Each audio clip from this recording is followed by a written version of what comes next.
Hello everyone. இன்றைக்கி நம்ம என்ன பார்க்க போகிறோம் அப்படின்னா, ப்ளவுஸோட ஃப்ரண்ட் சைடு கட் பண்ணுறது எப்படி அப்படின்னு பார்க்க போகிறோம்.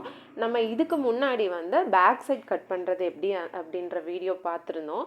அதை ஐ பட்டனில் கொடுக்குறேன், பார்க்கலன்னா பார்த்துட்டு வந்துடுங்க. இப்போ ஃப்ரண்ட் சைடு எப்படி கட் பண்ணுறது அப்படின்னு பார்க்கலாம். அதுக்கு நான் அளவு ப்ளவுஸு, ஸ்கேலு, சிசர், மார்க்கர் இதெல்லாம் எடுத்து வச்சுருக்கேன். நம்ம லாஸ்ட் டைம் கட் பண்ணோம் இல்லையா, அது எந்த இடத்துல கட் பண்ணோம் அப்படிங்கிறத அப்படியே நான் உங்களுக்கு போட்டு காமிச்சிருக்கேன். பாருங்கள், இந்த மாதிரி கிளாத்தை கரெக்டான மெஷர்மெண்ட் எடுத்து மடிச்சுட்டு நம்ம மார்க் பண்ணி பேக் பீஸ் கட் பண்ணியிருக்கோம். இப்போது ஃப்ரண்ட் பீஸ் கட் பண்ணுறதுக்கு என்ன பண்ணணும் அப்படின்னா, அதுக்கு முன்னாடி நம்ம சேனலை சப்ஸ்கிரைப் பண்ணிட்டு வந்துடுங்க. வாங்க வீடியோக்குள்ளே போகலாம். இப்போ என்ன பண்ணோம் அப்படின்னா, இந்த ஓரம் நம்ம அப்படியே கட் பண்ணி எடுத்துக்கலாம். ஓகே, இது பிகினர்ஸ்க்கு ஈஸியாக இருக்கணும், அவங்க ஸ்டிச் பண்ணுறதுக்கு எந்த ஒரு டிஃபிகல்ட்டிஸும் இருக்கக்கூடாது கட் பண்ணுறதுக்கு அப்படிங்கிறதுக்காக ரொம்ப சிம்பிளாக சொல்லிகிட்ருக்கேன். சின்ன சின்ன ஸ்டெப்ஸ்லேருந்து எல்லாமே சொல்லிகிட்ருக்கேன். உங்களுக்கு தெரிஞ்சுது, ஆல்ரெடி உங்களுக்கு ஸ்டிச்சிங் தெரியும் அப்படின்னா அவங்க அதுக்கு தகுந்த மாதிரி நீங்கள் ஃபோல்ட் பண்ணி போட்டு நீங்கள் கட் பண்ணிக்கலாம். இப்போ இந்த இடம் நம்ம கட் பண்ணி எடுத்துடலாம். ஸ்ட்ரைட்டாக நம்ம ஃபோல்ட் பண்ணி வச்சுருக்கோம் இல்லையா, இது வரைக்கும் இந்த இடத்த அப்படியே ஸ்ட்ரைட்டாக கட் பண்ணி எடுத்துக்கலாம். ஓகே, இப்போது கட் பண்ணி எடுத்தாச்சு. இந்த பார்ட் நம்ம ஸ்லீவ் கட் பண்ணுறதுக்கு யூஸ் பண்ணிக்கலாம். இது அப்படி ஓரமாக எடுத்து வச்சிடலாம்.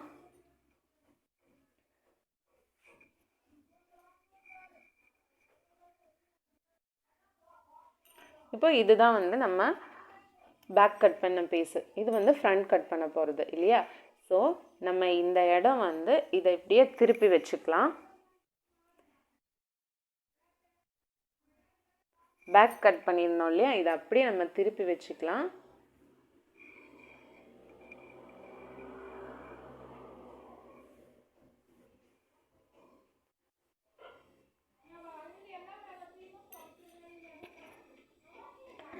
திருப்பி வச்சுட்டு நமக்கு ஷோல்டர் நம்ம கரெக்டாக அந்த பேக் ஷோல்டர் கட் பண்ண இடம் இருக்கு இல்லையா, அது மேலேயே வச்சுட்டு திருப்பிக்கலாம். ஷோல்டர் கட் பண்ண தேவையில்லை, ஆர்ம் ஹோல் கட் பண்ணோம் இல்லையா. ஸோ ஆர்ம் ஹோலுக்கு நம்ம எப்படி மார்க் பண்ணிக்கலாம், அது மேலேயே வச்சுட்டு நம்ம மார்க் பண்ணிக்கலாம். நெக்கும் அதே மாதிரி மார்க் பண்ணிக்கலாம்.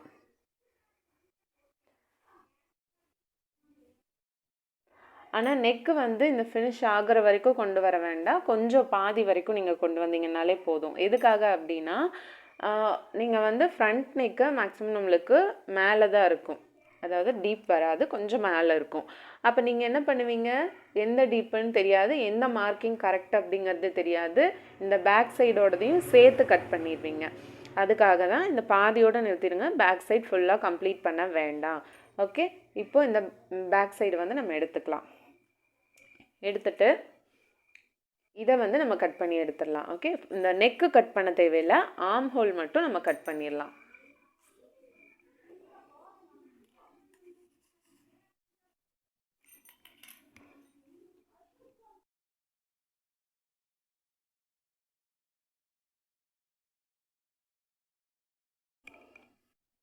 ஆர்ம் ஹோல் மட்டும் நம்ம கட் பண்ணிட்டோம், நெக்கு கட் பண்ணல. நெக்கு நம்ம என்ன பண்ணலாம் அப்படின்னா, சும்மா ஒரு சின்ன கட் மட்டும் கொடுத்துக்கலாம், நம்மளுக்கு தெரியணும் அப்படிங்கிறதுக்காக ஒரு சின்ன நாட் மட்டும் அப்படி கட் மட்டும் கொடுத்துக்கலாம். கொடுத்துட்டு நம்ம ஆர்ம் ஹோல் அந்த சைடு இருக்கிற மாதிரி போட்டுக்கலாம். எப்போவுமே ஃபோல்டட் எட்ஜு நம்ம பக்கம் இருக்கிற மாதிரி போட்டு நீங்கள் கட் பண்ணிங்கன்னா உங்களுக்கு கரெக்டாக வரும். ஸோ அந்த மாதிரி நம்ம ஃபோல்டட் எட்ஜ் நம்ம பக்கம் இருக்கிற மாதிரி போட்டுக்கலாம். இப்போ நெக்ஸ்ட் நம்ம அளவு ப்ளவுஸ் எடுத்துடலாம். பேக் சைட் கட் பண்ணுறதுக்கு பேக் பக்கம், அதாவது பின் பக்கம் பேக் சைடு வெளிப்பக்கம் இருக்கிற மாதிரி நம்ம போட்டு ஃபோல்ட் பண்ணியிருந்தோம், இப்படி ஃபோல்ட் பண்ணியிருந்தோம். ஆனால் ஃப்ரண்ட் பக்கம் நம்ம கட் பண்ண போகிறோம், அதனால் ஃப்ரண்ட் சைடு வெளிப்பக்கமாக இருக்கிற மாதிரி நம்ம மடிக்கணும், இந்த மாதிரி. இப்போ என்ன பண்ணோம் அப்படின்னா, இந்த இடத்துல உங்களுக்கு ஸ்டிச்சிங்காக நீங்கள் அலவன்ஸ் விட்டுருப்பீங்க இல்லையா, அதை கோடு போடுறதுனா போட்டுக்கலாம். அதாவது லைன் பண்ணி தனியாக காமிக்கணும் அப்படின்னா நீங்கள் லைன் பண்ணிக்கலாம்.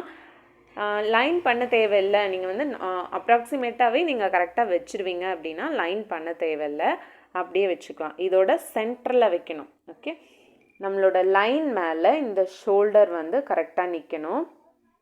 அந்த சைடு நம்ம ஸ்டிச்சிங்க்கு விட்ட கிளாத்து, இந்த சைடு ஸ்டிச்சிங்க்கு விட்ட கிளாத்து, அது ரெண்டையும் விட்டுட்டு அதுக்கு சென்டரில் வந்து நம்ம வைக்கணும்.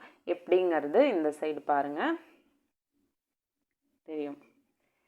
இப்போ வந்து ஸ்டிச்சிங்க்கு இந்த பக்கம் ஒரு 1/2 இன்ச் இருக்குது, இந்த பக்கம் ஒரு 1/2 இன்ச் இருக்குது. இந்த மாதிரி தான் வைக்கணும். இந்த ஷோல்டர் வந்து கரெக்டாக அந்த லைன் மேலே இருக்குது. ஓகே, லைன் போடல அப்படின்னா நீங்கள் எவ்வளோ ஸ்டிச்சிங்க்கு விட்டீங்களோ அந்த கிளாத்தை விட்டுட்டு அதுக்கு கீழே வந்து வைக்கணும்.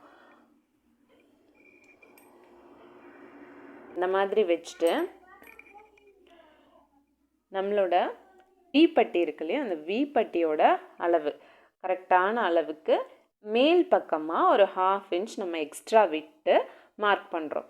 இந்த 1/2 இன்ச் வந்து ஸ்டிச்சிங்க்கு நம்ம எப்போ மார்க் பண்ணாலும் ஞாபகம் வச்சுக்கோங்க, எக்ஸ்ட்ரா ஸ்டிச்சிங்க்கு எக்ஸ்ட்ரா 1/2 இன்ச் விட்டு தான் நம்ம மார்க் பண்ணுறோம். அதை மட்டும் மறந்துடாதீங்க. இது வந்து வி பட்டியோட பக்கத்துலேருந்து நம்ம மார்க் பண்ணுறோம், நெக்கு மட்டும். ஓகே, மற்றது எல்லாமே வந்து கொக்கி பட்டியோட அளவு சைடு தான் நம்ம வந்து மெஷர் பண்ணுவோம். ஓகே, இதை வந்து நம்ம மார்க் பண்ணியாச்சு. ஆம்ஹோல் நம்மளுக்கு ஏற்கனவே தெரியும், அது ஓகே. இப்போ நெக்ஸ்ட் என்ன பண்ணோம் அப்படின்னா, இந்த இடம் இருக்கு இல்லையா, ஸ்டிச்சிங்க்கு நம்ம ஆல்ரெடி 1/2 இன்ச் விட்டுருப்போம். ஸோ அந்த 1/2 இன்ச் விட்டு கீழே தள்ளி வச்சுக்கோங்க. தள்ளி வச்சுட்டு இதை நல்லா இழுத்து வச்சுட்டு இந்த பட்டியும் இந்த கிளாத்து ஜாயிண்ட் ஆகிற இடம் அங்கே மார்க் பண்ண வேண்டாம், அதுக்கு கீழ் பக்கமாக தள்ளி 1/2 இன்ச் தள்ளி ஒரு மார்க். ஃபர்ஸ்ட் 2 மார்க்கிங் முடிஞ்சுது. இப்போ இதை எடுத்துகிட்டு கொக்கி பட்டி எடுத்துக்கலாம். ஓகே, கொக்கி பட்டியில் இங்கே வந்து நம்ம 1/2 இன்ச் ஸ்டிச்சிங்க்கு விட்டுருக்கோம். ஸோ அந்த 1/2 இன்ச் விட்டுட்டு இந்த கொக்கி பட்டியை வச்சிடலாம். வச்சுட்டு இந்த டாட் இருக்கும் இல்லையா, இந்த சென்டரில் நம்ம ஒரு டாட் போட்டிருக்கோம்ல, கரெக்டாக அந்த டாட் மேலே ஒரு மார்க்கு. ஓகே, அந்த டாட் மேலே ஒரு மார்க் விட்டதுக்கப்புறமா நம்ம இதை வந்து இப்படி மடித்து அடிப்போம். இந்த இடத்துல ஒரு டாட் பிடிப்போம் நம்ம இல்லையா, அந்த டாட்டுக்கான அளவு அப்ராக்சிமேட்டாக வந்து நீங்கள் 1/2 இன்ச் விடலாம். 1/2 இன்ச் விட்டு ஒரு மார்க் பண்ணியாச்சு. இப்போது இந்த 1/2 இன்ச் விட்டு மார்க் பண்ணிங்கள்ல, அந்த மார்க் மேலே இந்த டாட்டை வச்சுக்கோங்க. இந்த மார்க் மேலே இந்த டாட்டை வச்சுட்டு திரும்பவும் இப்படி வச்சுக்கலாம். இந்த பட்டியும் இந்த கிளாத்து ஜாயிண்ட் ஆகிற இடம் இருக்கு இல்லையா, அந்த இடத்துலேருந்து 1/2 இன்ச் தள்ளி இந்த பக்கமாக தள்ளி கீழ் பக்கமாக தள்ளி ஒரு மார்க் பண்ணியாச்சு. இப்போ வந்து இந்த சைட் மார்க்கிங்ஸ் முடிஞ்சுது. இப்போ இங்கே வந்து இந்த டாட்டுக்கு நம்ம ஒரு லைன் பண்ணிக்கலாம். இப்போ வந்து ஃபஸ்ட் நம்ம நெக்கை முடிச்சிடலாம். ஓகே, இப்போ வந்து இந்த ப்ளவுஸில் வந்து இவ்வளோ டீப் நெக்கு வேண்டாம், அதனால் கொஞ்சம் மேலே ஃப்ரண்ட் சைட் வந்து 1/2 இன்ச் தள்ளி மார்க் பண்ணுறேன். இந்த மார்க்கிங் வந்து தப்பு. ஓகே, தப்புனா நம்ம கரெக்டாக தான் மார்க் பண்ணியிருக்கோம், அளவு ப்ளவுஸோட அளவு வச்சு பார்த்தா கரெக்டாக தான் மார்க் பண்ணியிருக்கோம். ஆனால் கொஞ்சம் மேலே கேட்டிருக்கிறதுனால ஃப்ரண்ட் நெக்கு நம்ம கொஞ்சம் மேலே தள்ளி மார்க் பண்ணிக்கிறோம். சாரி, பேக் சைடு நெக் எப்படி நம்ம பாக்ஸ் போட்டு இது பண்ணமோ மார்க் பண்ணமோ அதே மாதிரி பாக்ஸ் போட்டு பண்ணிக்கலாம். இந்த டாட் நம்ம மார்க் பண்ணுறதுக்கு என்ன பண்ணோம் அப்படின்னா, கொக்கி பட்டியோட உள்பக்கம் அந்த டாட்டை வந்து எடுத்துக்கலாம். எடுத்துட்டு இதோட மெஷர்மெண்ட் என்ன அப்படிங்கிறத நம்ம டேப்பில் பார்த்துட்டு அதுக்கப்புறமா வந்து நம்ம அதில் மார்க் பண்ணலாம், இல்லை டைரெக்டாக கூட அதில் வச்சு மார்க் பண்ணலாம். டேப்போட மெஷர்மெண்ட் வந்து 2 இன்ச் இருக்குது அப்படின்னா நம்ம கரெக்டாக 2 இன்ச்சே வைக்கக்கூடாது. ஒரு 1/2 இன்ச்சு, ஹாஃப் இல்லைனா ஒரு 1/4 இன்ச்சு வந்து எக்ஸ்ட்ரா தான் வைக்கணும். எதுக்காக அப்படின்னா நம்ம இங்கே வந்து 1/2 இன்ச் உள்ளே தள்ளி தான் நம்ம இந்த கொக்கி பட்டி ஸ்டிச் பண்ணியிருப்போம் இல்லையா. ஸோ அதை மனசில் வச்சுட்டு நம்ம ஒரு 1/4 இன்ச் இல்லை 1/2 இன்ச் எக்ஸ்ட்ரா வைக்கணும். இதில் வந்து நம்ம 2.25 இன்ச் மார்க் பண்ணலாம். அப்படி இல்லை அப்படின்னா டைரெக்டாக இதையவே வச்சு கூட மார்க் பண்ணலாம். இங்கேருந்து கொஞ்சம் இப்படி தள்ளி வச்சு மார்க் பண்ணோம் அப்படின்னா நம்மளுக்கு கரெக்டாக வரும். இப்போ வந்து நம்மளுக்கு இந்த டாட் முடிஞ்சுது. நெக்ஸ்ட்டு நம்ம சென்டர் டாட், இந்த டாட் பார்க்கணும். அதுக்கு என்ன பண்ணோம் அப்படின்னா, ஷோல்டர் இருக்கு இல்லையா, ஷோல்டரோட சென்டர் இது அப்படிங்கிறத அப்ராக்சிமேட்டாக நான் மார்க் பண்ணுறேன். நீங்கள் வந்து மெஷர் பண்ணி மார்க் பண்ணுறதுனா கூட பண்ணிக்கோங்க. பண்ணிவிட்டு இதோட அளவு எவ்வளோ அப்படின்னு நம்ம பார்த்தோன்னா 4 இன்ச்சஸ் இருக்குது. ஓகே, அதே 4 இன்ச்சஸ் வந்து நம்ம இங்கே வைக்கணும்.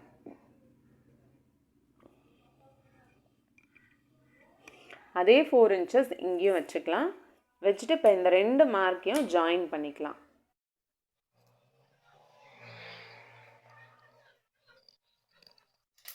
அகைன் என்ன பண்ணுறோம் அப்படின்னா, இந்த ப்ளவுஸோட கொக்கி பட்டியில் ஸ்லீவை வந்து நம்ம உள் பக்கமாக எடுத்துக்கலாம்.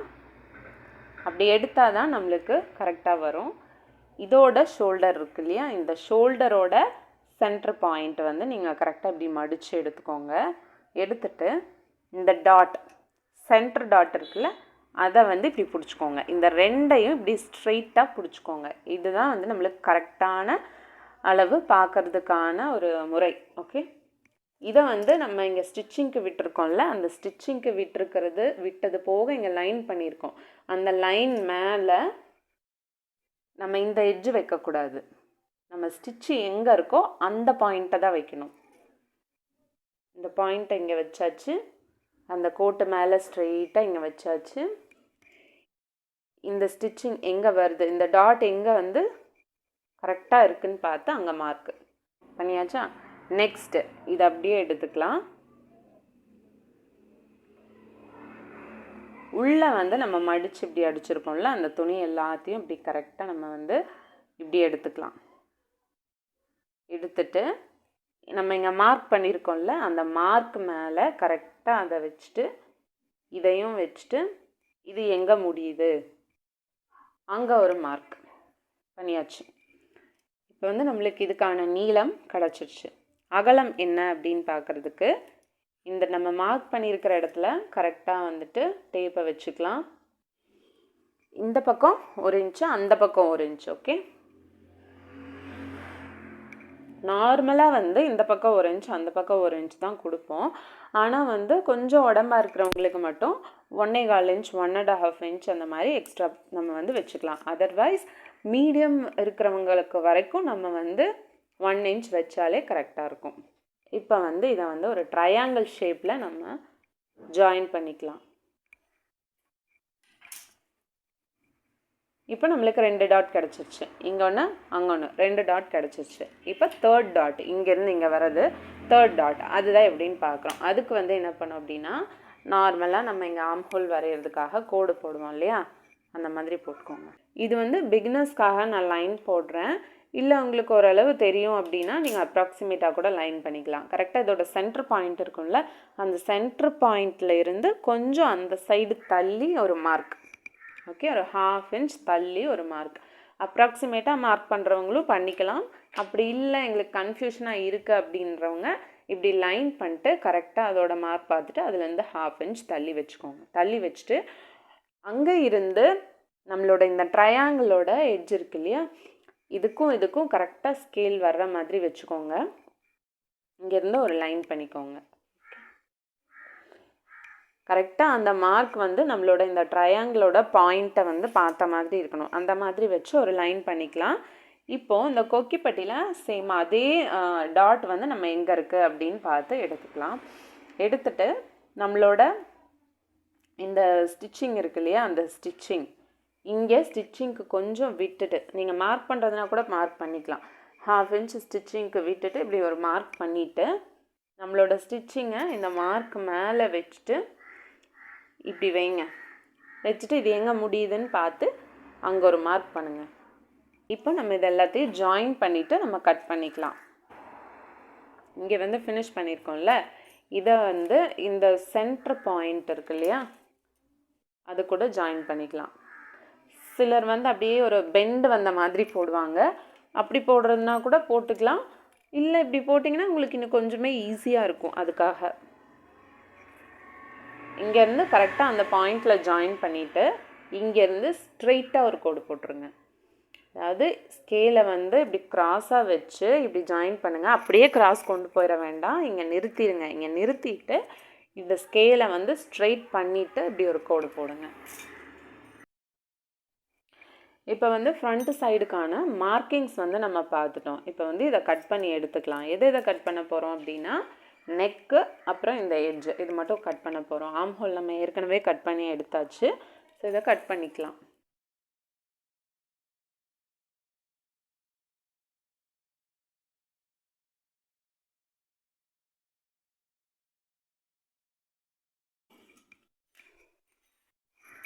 ஓகே, இப்போ கட் பண்ணியாச்சு.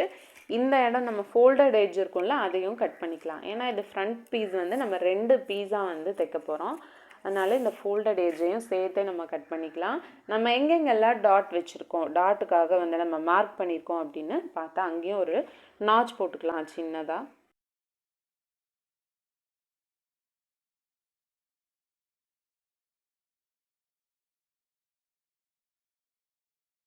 இப்போ வந்து நம்ம இந்த சைட் மார்க்கிங்ஸ் இருக்கு இல்லையா, இதே மாதிரி நம்மளுக்கு இதுக்கு ஆப்போசிட் சைடும் மார்க்கிங்ஸ் வந்து தேவை. அதுக்கு என்ன பண்ணலாம் அப்படின்னா, சேம் இதே மார்க்கிங்ஸ் தான் நம்மளுக்கு அங்கேயும் வேணும். அதனால நம்ம கரெக்டாக இது மாறாமல் இருக்கணுங்கிறதுக்காக ஒரு டெக்னிக் யூஸ் பண்ண போகிறோம். என்ன அப்படின்னு பார்க்கலாம். இந்த மார்க்கிங் 3 மார்க்கிங் மேலேயும் கரெக்டாக வந்துட்டு நல்லா ஒரு டாட் வச்சுக்கோங்க. ரெடி, இந்த டாட்ஸ் முடிகிற இடத்துலலாம் வந்து நம்ம நாச்சஸ் போட்டு வச்சுருக்கோம். இந்த பாயிண்ட்ஸ் மட்டும் நம்ம கரெக்டாக பார்த்தோன்னா போதும். அதனால் இது எல்லாத்துலேயும் கரெக்டாக ஒரு டாட் வந்து நல்லா டார்க்காக வச்சுக்கோங்க. வச்சுட்டு இதை அப்படியே மேலே தூக்கி பார்த்தீங்கன்னா அதோட மார்க்கிங்ஸ் எல்லாம் வந்து இந்த இடத்துல இருக்கும். அதோட அச்சு வந்து இங்கே விழுந்திருக்கும். திரும்பவும் இது மேலே இன்னொரு மார்க் நல்லா டார்க்காக மார்க் பண்ணுங்கள். பண்ணிவிட்டு இப்போ இது இப்படியே திருப்பி பார்த்தீங்க அப்படின்னா அதோட மார்க்கிங்ஸ் வந்து திரும்பவும் இதுலேயும் இருக்கும். திரும்பவும் அதை நல்லா மார்க் பண்ணிவிட்டு நம்ம நாச் போட்டிருப்போம்ல, அந்த நாச் கூட இது எல்லாத்தையும் ஜாயின் பண்ணி விட்டுறலாம்.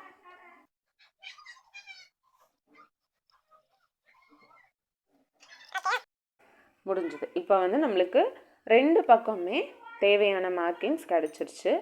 ஆனால் ஒரு விஷயம் இது நல்லா கவனிங்க. இந்த இடம் வந்து உள்ளே குளிச்சு வந்து கட் பண்ணுவாங்க ஒரு சிலர். ஃப்ரண்ட் சைடுக்கு மட்டும் ஆர்ம் ஹோல் வந்து 1/2 இன்ச் இல்லை 1/4 இன்ச் வந்து உள்ளே குளிச்சு கட் பண்ணுவாங்க. அது வந்து பிக்னஸாக இருக்கிறவங்களுக்கு தேவை கிடையாது. நீங்கள் ஃபர்ஸ்ட் நார்மல் கட்டிங் எப்படி அப்படிங்கிறது தெரிஞ்சுக்கோங்க. அதுக்கப்புறமா இந்த உள்ளே குளிச்சு கட் பண்ணுறதெல்லாம் எப்படிங்கிறது பார்க்கலாம். ஓகே, 2 பக்கமே நம்ம வந்து ஃப்ரண்ட் சைட் மார்க் பண்ணியாச்சு. இப்போ நம்ம ஃப்ரண்ட் சைட் கட் பண்ணதோட இந்த கீழ் பக்கம் இருக்கு இல்லையா, இந்த கீழ் பக்கம் பத்திரமா வச்சுக்கோங்க. இதில் தான் வந்து நம்ம பட்டி கட் பண்ண போகிறோம். ஸ்லீவ் கட் பண்ணுறதுக்கு நம்ம ஆல்ரெடி எடுத்து வச்சிட்டோம். இது வந்து பட்டி கட் பண்ணுறதுக்கு. ஸோ இதையும் நம்ம எடுத்து வச்சிடலாம். நம்ம வந்து பேக் சைட் ஃப்ரண்ட் சைட் ரெண்டுமே கட் பண்ணுறது எப்படிங்கிறத பார்த்துட்டோம். அடுத்தது நெக்ஸ்ட் வீடியோவில் நம்ம வந்து பட்டி ஸ்லீவ் எப்படி கட் பண்ணுறது அப்படிங்கிறத நெக்ஸ்ட் வீடியோவில் பார்க்கலாம். இந்த வீடியோ உங்களுக்கு யூஸ்ஃபுல்லாக இருந்துச்சுன்னா நம்ம சேனலை மறக்காமல் சப்ஸ்கிரைப் பண்ணுங்கள், லைக் பண்ணுங்கள். உங்களுக்கு தெரிஞ்ச பிகினர்ஸ் யாராவது டெய்லர்ஸ் இருந்தாங்கன்னா அவங்களுக்கு ஷேர் பண்ணுங்கள். இது உங்களுக்கு புரியுதா, இல்லை ஏதாவது டவுட்ஸ் இருக்குது அப்படின்னா கூட கமெண்ட் பண்ணுங்கள். நெக்ஸ்ட் வீடியோவில் மீட் பண்ணலாம். அது வரைக்கும் டாடா, பை பை, see you.